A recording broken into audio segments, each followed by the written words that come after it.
Julian Hodge set up a Bank of Wales. He's a man who started off as an accountant with the British Railways, and he had certainly a murky, seemingly murky start in life.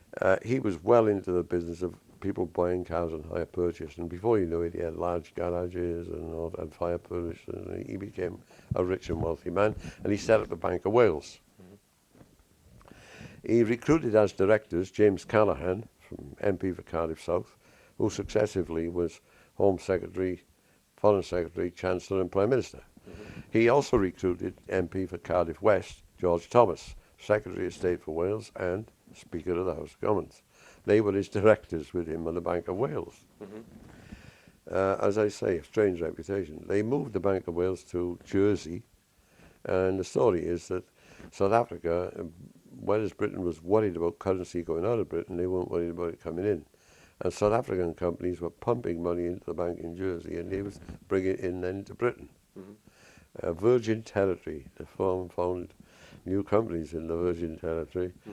And one of the things that Callaghan and Hodge and Thomas did was to buy up open cast coal mining companies and set them up. Now here you've got the miners fighting for their existence under Thatcher. She's going to close them all down. 54 deep pits in Wales, one of whom was in North Wales, right? Most of them were profitable, right? And they're supposed to be supporting the miners, and at the same time they're setting up Crouchmore mining, Ryan open cast coal mining, another open cast coal mining. They're all these. They're all set to do open cast instead of deep. But a plan did come into the Western Mail one day, it got printed by mistake I would think, of an open cast coal pit 25 miles long successively and a mile wide and 300 metres deep, because that's the only way to get the 7,000 million tonne of coal out of the Randall Drift. You can't do it that way. So you think some of these big companies, open cast coal companies... Well, Callaghan and Thomas were into them. Right. Now, they then recruited Nicholas Edwards, who in the Thatcher government was Secretary of State for Wales, as a director. Right. And Nicholas Edwards decided it would be a good idea if they put £500 million to revitalise the valleys, spearheaded by Ryan International Open Cast Coal, right, of which he was a director. Right. Now, Nicholas Edwards is Secretary of State of Wales, an MP, and he's a director of this company. And as Secretary of State, he's going to give a company that he's an executive director of £500 million. Right. So we wrote to Thatcher. I did. I said, look at this guy. You wrote to Margaret Thatcher? I did. So I got a reply from a flunky. So I wrote back and I said, Mr. Thatcher, I didn't write to you, flunky. I wrote to you. What are you going to do about it? I got a reply from a different flunky. So I wrote a third time. I said, look, I'm writing you for the third time about this guy Edwards, you know. What are you going to do about it? And Nicholas Edwards resigned. Bang. So he resigned then? Aye. No, the other thing is, Callaghan and Thomas and Hodge bought land at Lantricid. Useless land, not much. No good. When they then, Labour Party, wanted to move the Royal Mint out of London, because it couldn't expand because of the confined area in London it had, the only place to put it in Britain was right on the land owned by Callaghan, Thomas and Hodge. Okay. Now, late one Thursday night, about 20-odd Labour MPs kept a meaningless debate going and going and going about 2 in the morning. And in walked Thomas and Callaghan, and they apologised to the House of Commons. By apologising to the House of Commons, and the apology was accepted, it means that matter can never ever be discussed again. So what were they apologising for, Alan? Well, they're crooks. They own the land at Lantricid, and they made a fortune by putting the Royal Mint on it. Right. Okay.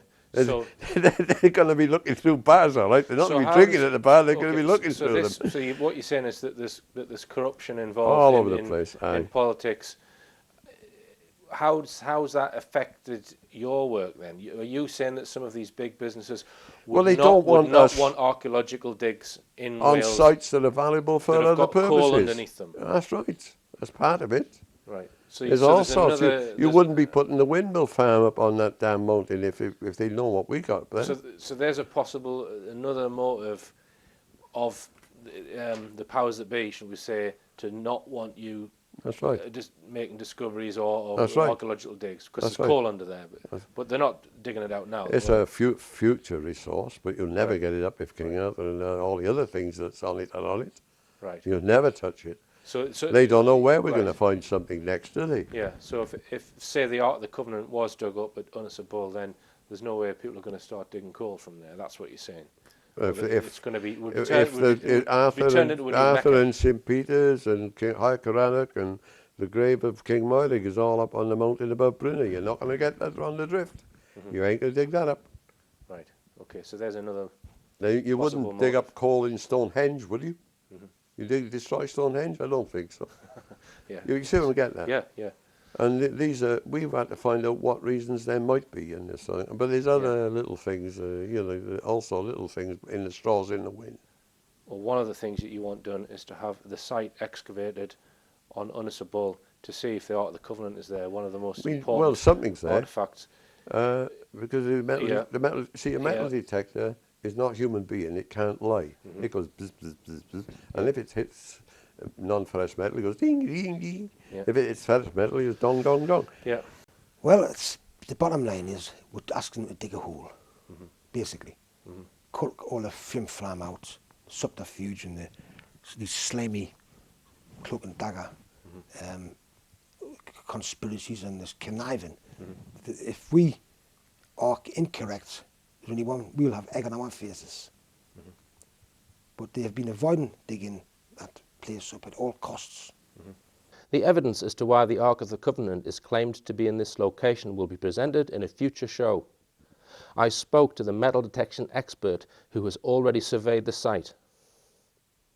And I've spoken to Alan Hassel, and I've got a full statement of Alan. So I independently, he's a trustworthy guy. Pete Sunderland was there, and we went to see the farmers, and we said, please come 300 yards up to the. Get on your car. We can drive a Land Rover. Oh, we'll come up some other time. As if we're going to go 300 miles down there, 350 miles. Okay, Alan, let's just say the site is excavated on Unisabul and the Ark of the Covenant is proven to be there. Yeah. Then basically you will be vindicated 100%, and your work, your other work, people will then have to take everything. That would be the catalyst which will get your work the most obvious thing accepted. I've just finished negotiating with the two farmers, two brothers who own the land behind me here at Unisabul, and on their land there is a man-made mound in which Alan Wilson believes the Ark of the Covenant is buried. Now, it was quite a delicate negotiation. I asked if I could go on the land to take some photographs, and straight away they said no. So then they wanted to know why, so I explained the fact that I'd followed some of Alan Wilson's work, and they were very well aware of Alan's work, and they explained to me what happened when he came here, and that he brought some ground penetrating radar here and he did some tests, etc. Now they said that they weren't convinced that he'd actually found anything, and they said that he hadn't actually shown them any concrete results that there was anything there, so therefore they weren't prepared to have their land dug up based on what they thought was nothing. But they then did say that having said that, they didn't go up there and see what he was doing. They didn't show much interest. So I've persuaded them to at least have an independent person come on the land and do another test, and if they do find something there and they can demonstrate it to them, they would possibly then consider having the land excavated to see if there is indeed anything there. And in the very, if that's what it is, if it is a conspiracy and there was this incendiary device, they very nearly succeeded in the summer of 2011, Baram. So, it's really, it's absolutely heinous, heinous criminal deed. I will mention that. We looked at McNeil was very well given hospitality, free accommodation for 3 years. Whether he thought it was an incendiary device or a listening device or a banana skin, he had no business going into my bedroom and planting it under the bed. Yeah. He was true. It was treachery. Yeah. At best, he's an imbecile who's treacherous. That's the best scenario, I think. Okay. That's the best. Now, the imbecility factor, human imbecility factor, is what these MI5 rely on most, weaknesses. You know, I don't claim to be... To dupe people into doing X, Y, and Z. So they give them a false motive. Yeah, a false motive and a combination of other things, including monies, Yeah. by the way, and get looked after. They get the pull strings to get them accommodation and all sorts of skullduggery goes on. The point is, I can't be bluffed by them. I can't be fooled by them. I can't be manipulated by them. So it doesn't matter about the Ark. You get the cross first if you want. Yeah. Okay. Well. Or get King Arthur if you want. And we found the treasure site, Yeah. Anglo-Saxon Chronicle.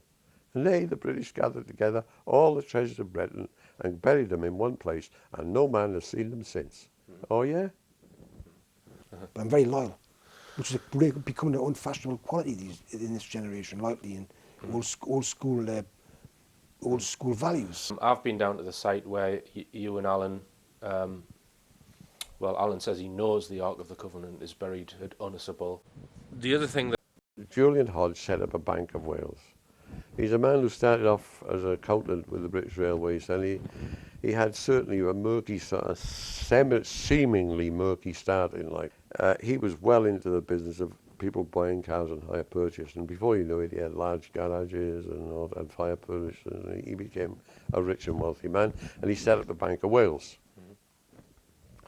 He recruited as directors James Callaghan, from MP for Cardiff South, who successively was Home Secretary, Foreign Secretary, Chancellor and Prime Minister. He also recruited MP for Cardiff West, George Thomas, Secretary of State for Wales and Speaker of the House of Commons. They were his directors with him on the Bank of Wales. As I say, a strange reputation. They moved the Bank of Wales to Jersey, and the story is that South Africa, whereas Britain was worried about currency going out of Britain, they weren't worried about it coming in. And South African companies were pumping money into the bank in Jersey, and they was bringing it in then to Britain. Virgin Territory, they found new companies in the Virgin Territory. And one of the things that Callaghan and Hodge and Thomas did was to buy up open cast coal mining companies and set them up. Now here you've got the miners fighting for their existence under Thatcher. She's going to close them all down. 54 pits deep pits in Wales, one of whom was in North Wales, right? Most of them were profitable, right? And they're supposed to be supporting the miners, and at the same time they're setting up Crouchbone mining, Ryan open cast coal mining, another open cast coal mining. They're all it is. They're all set to do open cast instead of deep. But a plan did come into the Western Mail one day, it got printed by mistake I would think, of an open cast coal pit 25 miles long